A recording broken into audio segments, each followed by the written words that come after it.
Ladies and gentlemen, welcome to the book lounge of Robert Clouthier. I think if you want to understand Robert Clouthier and who he is, then you need to read Holy Shooting the Temper.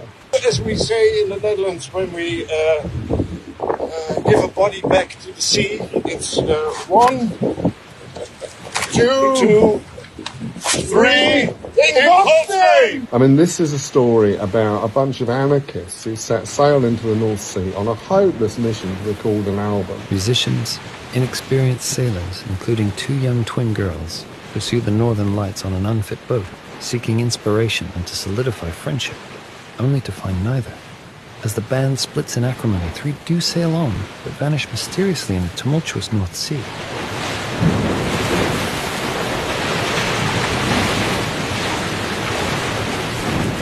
Are you almost done?